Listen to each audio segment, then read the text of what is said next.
When it comes to the big game, every second counts, especially if you're missing even a moment of the action to go on a drink run. And if you're like me, you don't want to go out anyway. Maybe it's a big game you're missing. Maybe it's just, I don't really want to change out of pajama pants. Luckily, there's Drizzly, the #1 app for alcohol delivery. With Drizzly, you can shop local stores and compare prices on the biggest selection of beer, wine, and spirits. And you know you've been consuming them over the last couple of years. And the best part, you can get them delivered in under 60 minutes or schedule them 2 weeks out. Talk about a slam dunk. See what I did there? Drizzly also makes it easy to send the gift of alcohol right to your friends and family for any occasion, even if that occasion is rubbing it in their face when their team loses. You know me, I'm a pragmatic sort. We'll order it when it's winning time. In your face, other team, nah. In our face, drinks. So if you're looking to spend more time watching the game, download the Drizzly app. That's the easiest way. Download the Drizzly app or go to drizzly.com. That's DRIZLY.com. Do it now.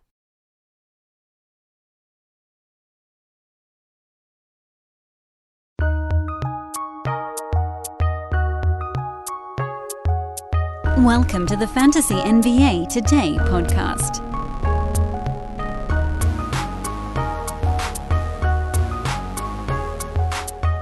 Heyo, friends, it's off-season episode number 96 here on Fantasy NBA Today. We sprint.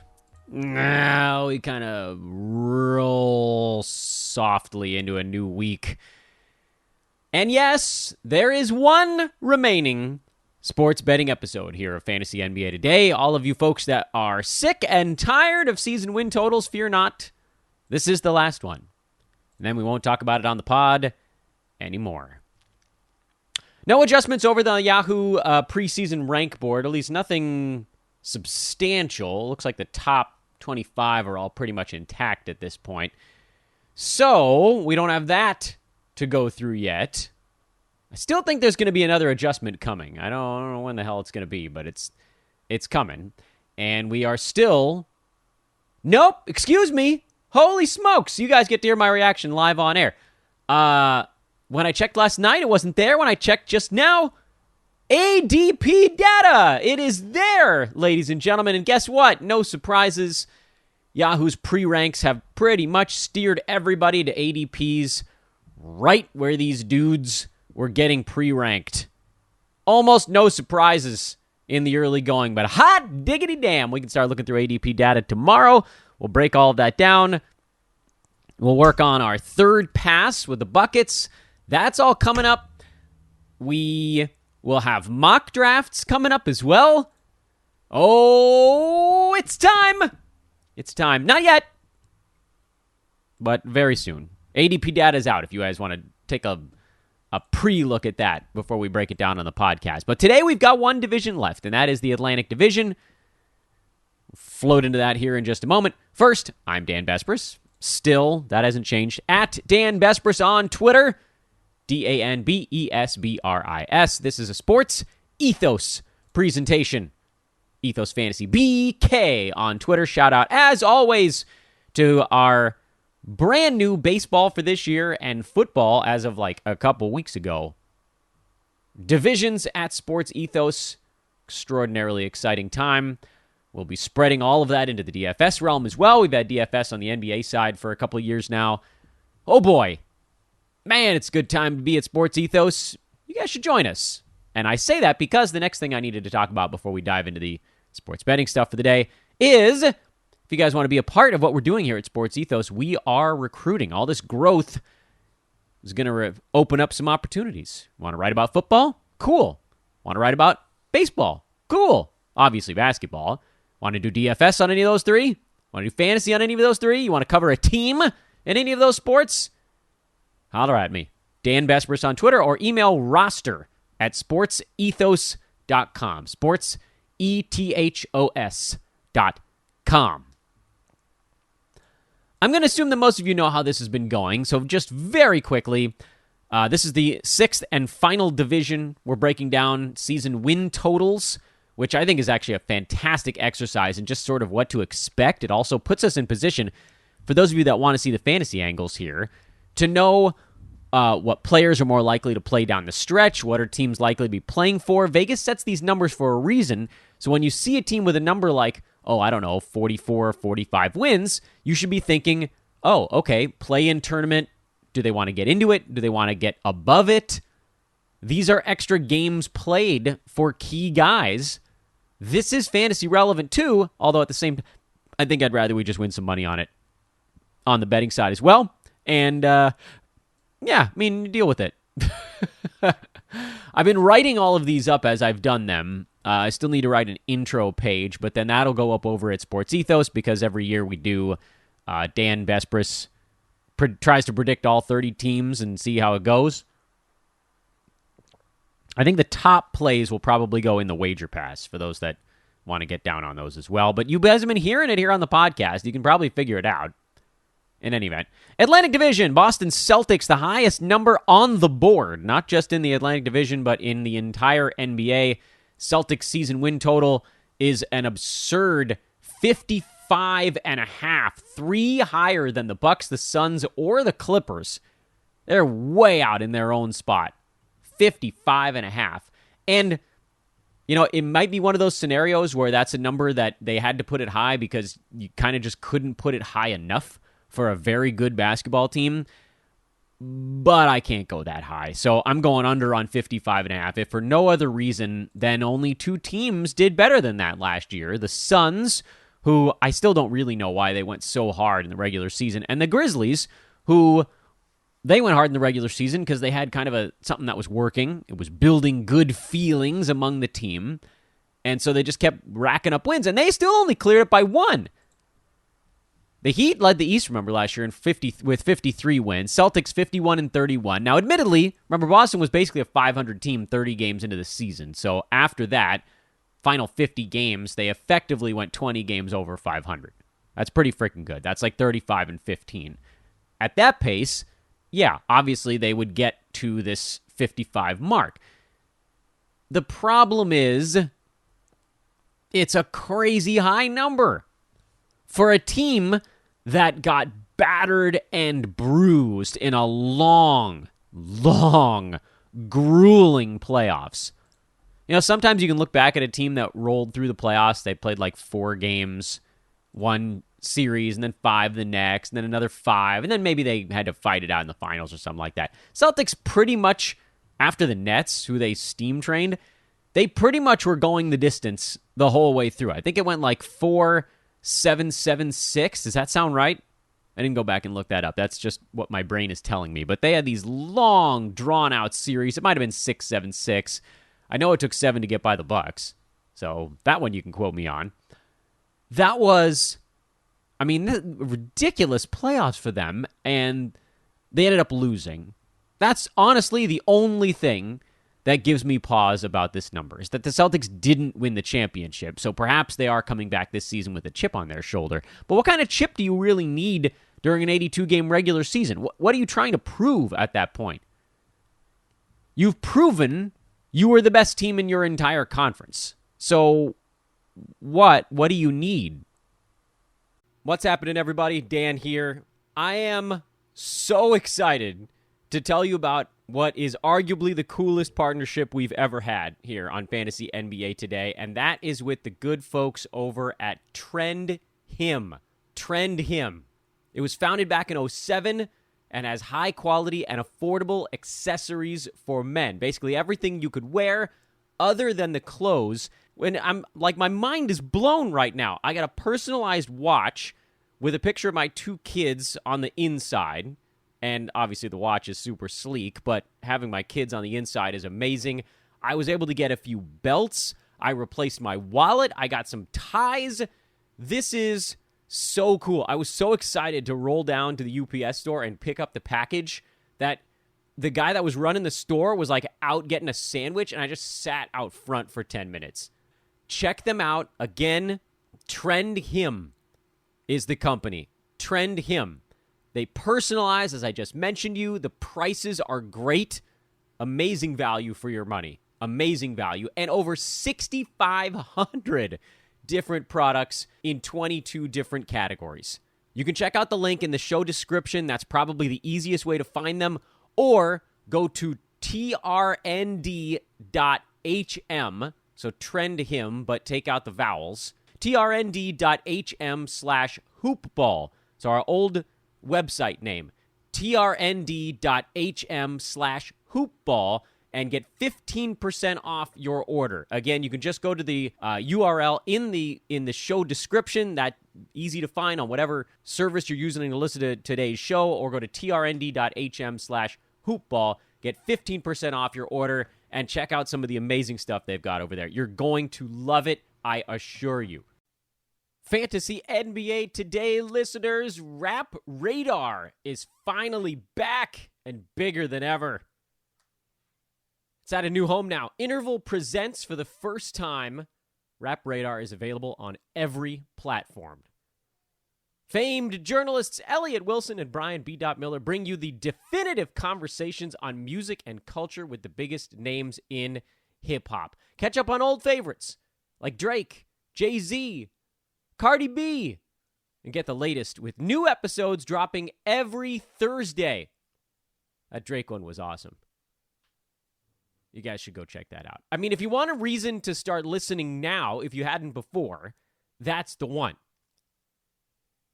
These are unbelievably revealing interviews. Wilson and Miller are awesome journalists. They do an immense amount of research. They know how to listen, and they get the answers to the questions that all hip-hop fans want to know. They actually talked to Stephen A. Smith, if you go back a couple of years. There's your tie-in to basketball, huh? So listen now on Apple Podcasts, Spotify, Amazon Music, Stitcher, or wherever you get your podcasts. They're more than good enough to avoid the play-in tournament, which last year 44 wins was the number to be at the top of the play-in. It'll probably be something similar to that this season. They're way out in front of that mark, so they don't have to worry about getting chased down by a play-in spot. They were right in a big bucket, a cluster with the Heat, the Celtics, the Bucks, the Sixers. Actually, sorry, the Celtics, they're in that.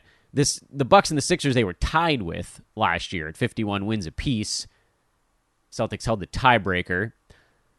Raptors were at 48 wins. Bulls were at 46. Like these teams, the Bulls are probably not catching them. The Raptors are probably not catching them. Sixers, Bucks, Heat, these teams are all going to be very good. It's going to be the same four jockeying at the top, most likely. So what is the big pressure being put on the Celtics to go win 56 games? I don't think there's any. They were great last year after a slow start. I expect there will be some kind of lull this year. Maybe you finally see Jason Tatum miss a couple of ball games. Yeah, they're a deep team. They added Malcolm Brogdon. That was good. Team that needed firepower at times because their defense is going to be excellent.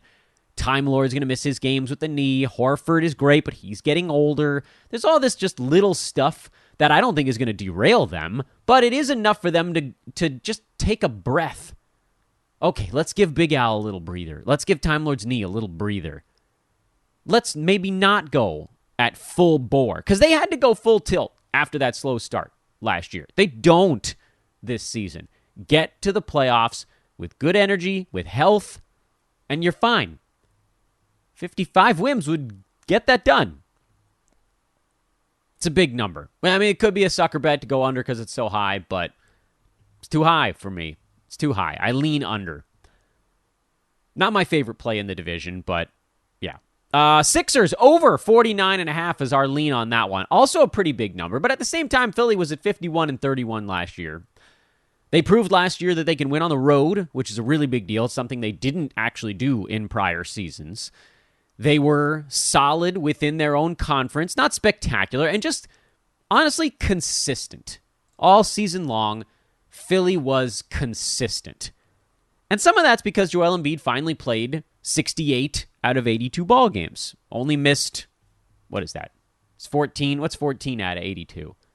I don't know. 8 and change is 10%, another 4. So it's like 15%, roughly. Do I think Embiid's only going to miss 15% of games again this year? You certainly can't bank on it. I don't know for sure either direction. I'm sure that getting around that number is probably the goal for Embiid. get to about 68. But at the same time, I actually believe that the reason Philly goes over isn't so much about Joel Embiid, because maybe he misses 4 extra games, maybe he plays in 1 extra, maybe he misses 6.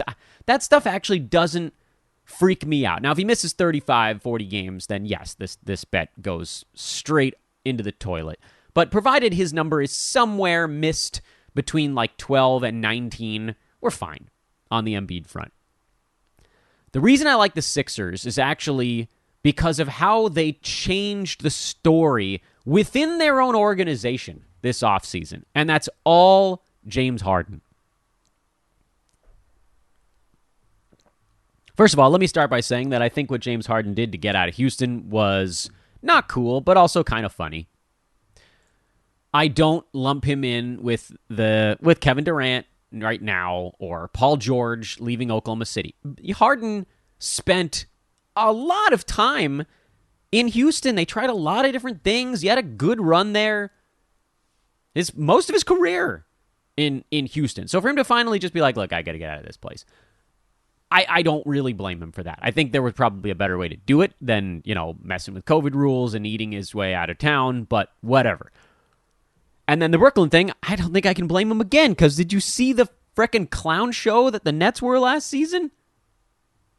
He didn't help the situation, but good Lord. So Harden was fat. That's the long and short of it. And I'm not shaming him in any way, but he was out of shape. And when you're not 24 anymore, and even for some 24-year-olds in the NBA, you still have to keep in shape, the knees are going to break down. The hamstrings are going to break down. All that stuff. He couldn't carry the weight that he was. His body wasn't designed for it. All the little quick stuff that he needs to do to kind of bend the NBA rules, which everybody hates Harden's game. I've always been someone who liked to watch someone else, like for video games for me. This was the way I can equate it, because I'm not a super athletic guy, and the sports that I do play are ones that are more about being very precise as opposed to being able to jump out of the gym. I can't jump out of the gym. So with Harden, some of it sort of played to me, like the music worked. I always like to watch someone else do something and analyze it and see what they're missing and then go do it better. I don't want to be the first person to do it. Harden's that same way. He looked at the rules and he was like, what can I do? I'm not the guy that can jump over the rim, but I'm the guy that can look and I can do these weird things that no one else can do, and that's how I'm going to get my advantages. So I actually kind of respect that. There's an analyst thing going on to his basketball game. But all of that aside, forget how you feel about James Harden or his game. What he did for the Sixers with his contract changed their story from one of, Sixers flamed out in the playoffs again, which, by the way, they didn't flame out. They lost to a team that was better than them. But that was the story. Even when it happened, I think I came on the pod and I said, why are people saying the Sixers flamed out? They lost to a team that was better. Well, guess what? Instead of the story around the Sixers being, they lost to a team that was better, or, they flamed out, or whatever kind of negative feel, suddenly they've got positive feel. Tyrese Maxey. Everybody loves Tyrese Maxey. And you should. He's good. And, James Harden took less money so the Sixers could bring in some hard-nosed veterans to help them get over the playoff hump. There's good vibes in Philly. Honestly, like, the vibes in Philly right now feel better than right after the Harden trade, because he was hurt. He didn't even play right when he first came over. He was still out of shape. And the offseason has all been the James Harden getting skinny workout videos, which is great. Like, that's all he needed to. Harden in the gym was something we all needed to see, because it was Harden in the club for a while at Houston and then probably in Brooklyn. Or Harden at the, all-night pizza shop or whatever. But Harden in the gym, this is good. I don't even really think I needed to see those videos to know that he was taking things more seriously, because we already knew it. From him saying and doing all the team-first stuff he's done in Philadelphia, that already told me that he was serious about this.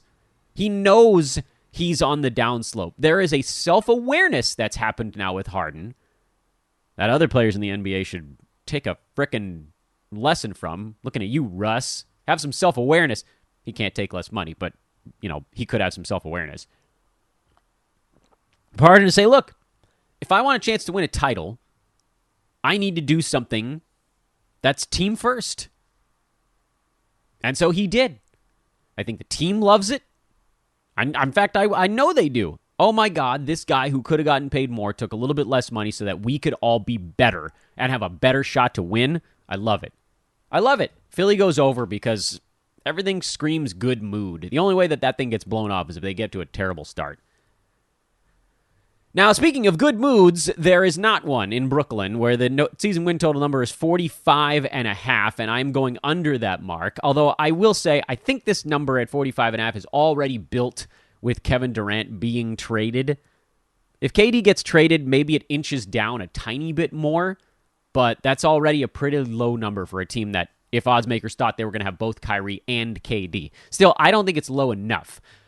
I like Kyrie Irving's basketball game. He's very, very good, but he's not a very good defensive player. He's going to miss some games this season. It's just who he is. And then when you look at the other stuff on that team, do we know Ben Simmons is actually going to play this year? I still not sure that I trust that. If negative publicity starts coming down the pike at Simmons, the mental stuff we've been talking about with him, or that he's been talking about, that could come back. It may never have left. We still haven't seen him play a competitive basketball game. And the back stuff with Simmons, I think, armchair psychiatrist here, thinks is linked to the mental stuff. So whatever you consider here, I'm not sure I believe he's playing. And Simmons alone is not going to fix the Nets' defense, which was absolutely atrocious last year. If KD gets traded for, I don't know, we've heard the Grizzlies might be getting involved. There's really almost no one besides Jaylen Brown that could come back that would make the Nets a good basketball team. Most of the guys coming back would keep the Nets at decent. The Nets are going to be decent this year. They're going to win some games with offense. If Kyrie sticks around, there's still a chance he gets traded too, by the way. That would move this number down quite a bit. So I think there's a few reasons to look at the under. First, if they do trade a bunch of guys out and get picks and other guys back, the guys coming back won't be as good as the dudes being sent out. So that'll bring the number down. Second, the Nets weren't very good last year. They were 44 wins this last season. Do folks really think they're going to be better this year? I don't. Last year, they had Harden for half a year, KD for almost the entire season, minus an injury, Kyrie for the last, 20-some-odd games. So what are we doing here? KD is probably going to be gone. I know there's all this talk about them trying to force him to come to training camp. Sounds like he'd probably rather just sit it out. We'll see. I'm not convinced KD suits up for Brooklyn ever again. Most of the reports you're getting from Shams, who does seem to be getting his info from the players, are that KD's still pissed and that Kyrie's okay to just play there. And then everybody else is kind of guessing. So no, I don't think this team wins a bunch of games, especially in an East that, in my estimation, is getting the sort of lowest tide is higher, as in the crappiest cars on the road got a little bit faster. So there just aren't going to be as many easy games, and Brooklyn's going to lose to easy games. What I mean by that is they're going to lose to bad teams because they don't play defense. So bad teams are going to hang with them.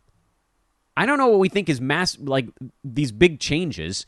Maybe does Brooklyn somehow end up with Miles Turner and Buddy Hield? That might get him over 45.5. But Desmond Bane and a bunch of picks. We've heard the Grizzlies are involved. That doesn't, I don't think, get them over 45.5. A Raptors trade might. I wouldn't put any money down on Brooklyn right now, by the way. I should add that part. There's way too much uncertainty to bet into this team. But right now, I would much prefer the under if you were going to try to guess on what's going to happen. I don't know what's going on with this Toronto number. They won 48 games last year. The number's 44.5, and their roster is largely intact. And I feel like I'm missing something obvious, and I'm just going to get smacked right upside the head like 2 weeks into the season. But when you look at the Raptors, there's no reason to think that they can't just replicate it. Freddie VanVleet, still there. Pascal Siakam, still there. Gary Trent, still there. OG Anunoby, hurt for half the season, still there. Scotty Barnes, terrific rookie, should get better, still there. Chris Boucher brought him back as kind of the first big off the bench. Isn't Thad back? Thad's back.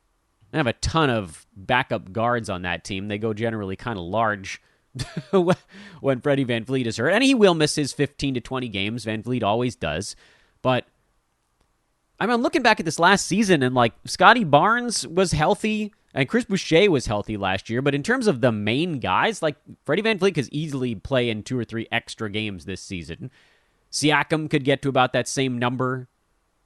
OG Anunoby should very easily play in more games this year than last. So it wasn't like they were super healthy last year. I feel like I'm being tricked. But the Raptors are going to want to stay out of the play-in spot, so they know they got to get to 46 wins or higher. I don't know what the thing is I'm looking at here that says they're going to somehow be worse. I know they finished the season strong, so that was helpful. You know, they won 8 of their last 10 ball games. They were 40-32. And at that point, you're thinking, oh, crap, like, how do we get 5 more wins? But even still, at that point, you only needed to play 50% down the stretch. Just so happened they won 80% of those games and would have gone flying over this number. They pummeled their number from this last season. And I feel like they should beat this one, too. 46-47 seems very doable. And again, while I feel like maybe I'm being tricked, I like the Raptors over quite a bit. And there just isn't much else to say about that one. This last one I do have a little bit more to say on, and that's the Knicks. Their number is 39.5, which is already, unfortunately, a little puffed up by the fact that they are a big market team. But at the same time, I still think they go over. And I'll tell you why. I know what you're saying. Dan, they were at 37 wins last year. Why should they get to 40? And if you think my answer is just going to be Jalen Brunson, well, he does help. Jalen Brunson helps quite a bit because by bringing him in and making him any kind of offensive focal point, the Knicks are already taking the ball out of the hand of Julius Randle, which is very much an offensive addition by subtraction situation. Randle was terrible last year. Shot 41% on 17 shots per game. No one else came even close to his usage number. So if we get the typical Knicks defense, which I have every reason to believe that we will, for another season, they brought back Mitchell Robinson to handle the interior. He was very good with rim protection last year. They brought in, I think, one of the best offseason signings in Isaiah Hartenstein to back up Robinson and just be a stellar backup center who ends up probably playing his way into about 20 minutes or more per game. Still got RJ Barrett, who they like probably more than they should, but he's fine. Still got Fournier, who was meh all season long. Derrick Rose was hurt a lot last year, and the team, by the way, was a lot better when he was on the court. He only played in 26 games, so if you get even a little bit more out of Rose, that's useful. They like Quentin Grimes, they like Emmanuel Quickley, they like Obi Toppin. They've got a lot of things that should actually just be better this coming season. I know Alec Burks played in 81 games last year, but on the whole, the Knicks were like, you know, they're always, everybody on the Knicks is going to play through stuff. So to say that they weren't a healthy team is inaccurate because Fournier played in 80 games, Quickley played in 78, Randle played in 72, which seems like something he could replicate pretty easily. So I don't want to say necessarily that the team overall health gets better, but critical guy like a Derrick Rose, his health probably does get better. Cam Reddish, if he's still there, his health probably gets better this coming season. So even if you think that someone like Randle or Fournier or Quickley, if you actually care, even if you think those guys play like 4 or 5 fewer games this coming season, someone else is going to play probably 15 to 20 more. That'll cover it. Offensively, New York was about as bad as any team I've ever seen last year, and somehow they still won 37 games. They were awful at home and won 37 games. Everything about this team screamed negative regression this last season, and it was after playing way out over their skis 2 seasons back. And everything for this coming season says Knicks will be a little bit better because they added efficiency You're going to see more Emmanuel Quickley this coming season because they like what he can do. Guards actually really pretty good on the Knicks. And as I said already, getting the ball out of Randall's hands and passing more and just being a bit more efficient on offense, just a tiny efficiency uptick on offense, is enough for a handful more wins on a team that is going to defend because that's what they do. So I actually like the Knicks over quite a bit, even at a number that's already a tiny bit inflated. I thought they would come in at about 38.5, maybe a win lower. And at that point, I thought, we're going to have a whole bunch of wiggle room here. But I think the Knicks are a 500 team this year, or maybe even just a hair better, because they're also going to be fighting their way towards a play-in spot, which last season took 43 wins. So I think the Knicks look at this season and they say target is 43 or higher. They're not going to tank until they are officially eliminated, if that even happens, because the Hornets are going to get worse. So they're sniffing that 9-10 spot, or maybe even a hair better. And I think the Knicks are going to play hard right from day one, which you always know you get under Tibbs. And that, friends and confidants, is at long last the conclusion of our season win total analysis. Tomorrow, we dive into ADP data. We've got so much stuff to do with it. You waited very patiently through 6 of these shows, and for that, I am grateful.